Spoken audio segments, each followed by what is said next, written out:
Are waiting for them to come here. We try and find the aliens, if you will, at home on the basis of eavesdropping on signals they might be sending our way. So we use large telescopes pointed at other star systems to try and find these telltale signs that there's some cosmic company out there. Since 1960, SETI researchers have utilized radio telescopes throughout the world to monitor transmissions from distant regions of the Milky Way.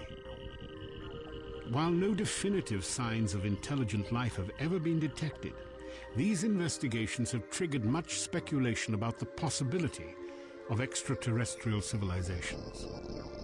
Estimates vary all over the place. Carl Sagan thought there might be millions of civilizations that are kind of contemporaries of ours. I can imagine that within the Milky Way galaxy, the number of contemporary intelligent civilizations, I think, is probably in the thousands, maybe hundreds of thousands. But the bottom line, actually, when people ask, well, why do you think that they're out there, is that the universe is extraordinarily rich, extraordinarily vast. The number of stars that we can see is on the order of 10,000 billion star systems. So unless there's something very, very special, miraculous, if you will, about our solar system, about our planet Earth, unless there's something extraordinarily unusual about it, then what happened here must have happened many times in the history of the universe. The assumption that habitable planets and extraterrestrial life are abundant has inspired not only the SETI program, but also the new science of astrobiology and the search for biological evidence of living organisms, past and present. Since 1995, this search has extended beyond our solar system, as astrobiologists have identified more than 100 planets orbiting nearby stars. Each of them is a gas giant, much like Jupiter. While few scientists believe that these alien worlds can sustain even simple life, their discoveries represent important steps toward answering a question that will shape astronomy in the 21st century. Are habitable planets rare or common in the universe? I'm an astrobiologist, and the area that I've done the most work in lately is the field of extrasolar planets. What motivates me is just to examine the conditions necessary for life and look elsewhere in the universe and see if those conditions are met anywhere else.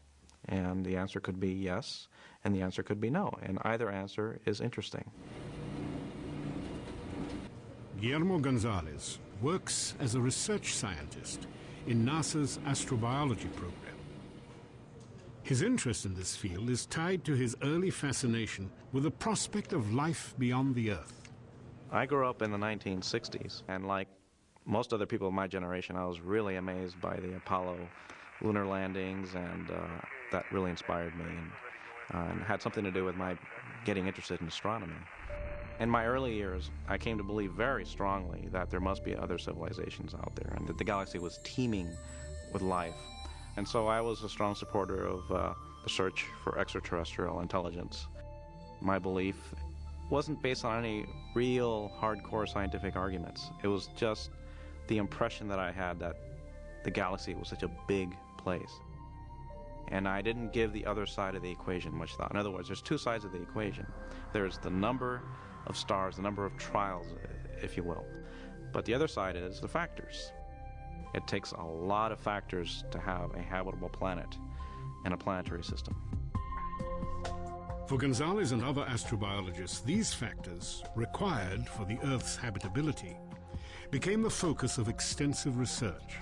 We've demonstrated in dozens of different ways the laws of physics and chemistry that pertain in a laboratory anywhere on Earth apply anywhere in the solar system, apply anywhere in the galaxy, and in many cases out to the most distant galaxies that we can see.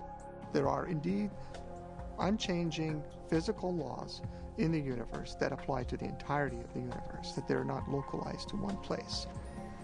This consistency in the laws of physics and chemistry has led many researchers to conclude that the factors necessary for complex life on Earth are also the best parameters in the search for habitable planets elsewhere in the universe.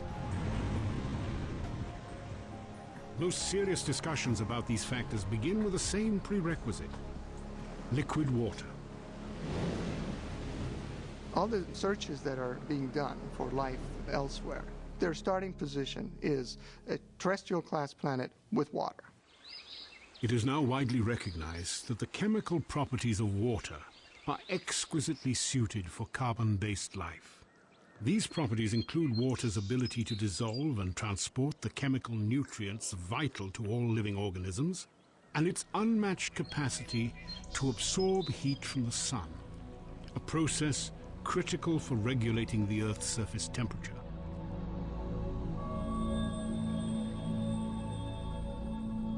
In liquid form, water is an extraordinary substance, and its existence hinges upon another factor essential to complex life: a planet's distance from its home star. It's like what they say in real estate: location, location, location. A habitable planet lives in what we call the Goldilocks zone. It's not too hot, it's not too cold, it's just right. And when I say just right, I mean just right for water. Liquid water really helps define the habitable zone. If it's too hot, again, the water just boils away. You just can't get condensed water. It's too cold, as in Mars today, it freezes out. Within our solar system, the habitable zone is relatively narrow, beginning well outside the orbit of Venus and ending short of the orbit of Mars. If the Earth were just 5% closer to the Sun, it would be subject to the same fate as Venus: a runaway greenhouse effect with temperatures rising to nearly 900 degrees Fahrenheit.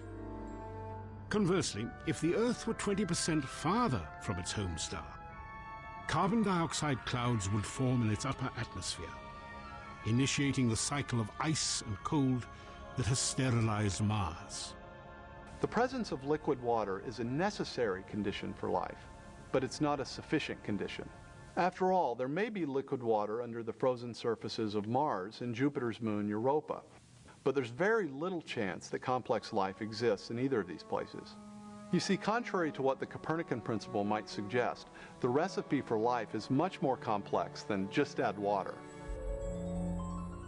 If a recipe for a planet capable of supporting complex life really did exist, then what ingredients beyond liquid water might be required? The list of necessary factors continues to grow. We live on this paper-thin crust. If the Earth's crust were significantly thicker, then plate tectonic recycling could not take place. The Earth's crust varies in thickness from about 4 to 30 miles. It consists of more than a dozen tectonic plates that are in constant motion. This dynamic geology regulates the planet's interior temperature, recycles carbon, mixes chemical elements essential to living organisms, and shapes the continents. Deep within the Earth's interior, the movement of liquid iron generates a protective magnetic field essential to complex life. If our planet was smaller, its magnetic field would be weaker, allowing the solar wind to strip away our atmosphere, slowly transforming the Earth into a dead, barren world much like Mars.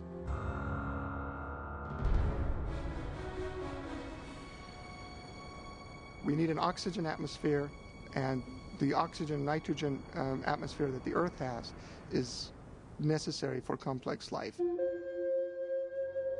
As seen from space, the Earth's atmosphere glows as a thin blue ribbon of light.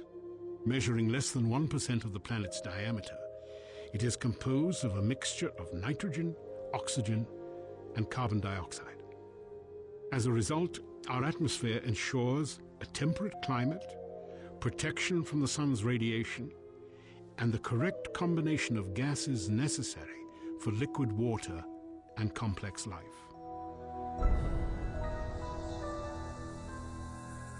For a size of planet like Earth, our moon is big. The current thinking is that if our moon didn't exist, neither would we. 1/4 the size of the Earth, the moon's powerful gravitational pull stabilizes the angle of its axis at a nearly constant 23.5 degrees. This ensures relatively temperate seasonal changes, and the only climate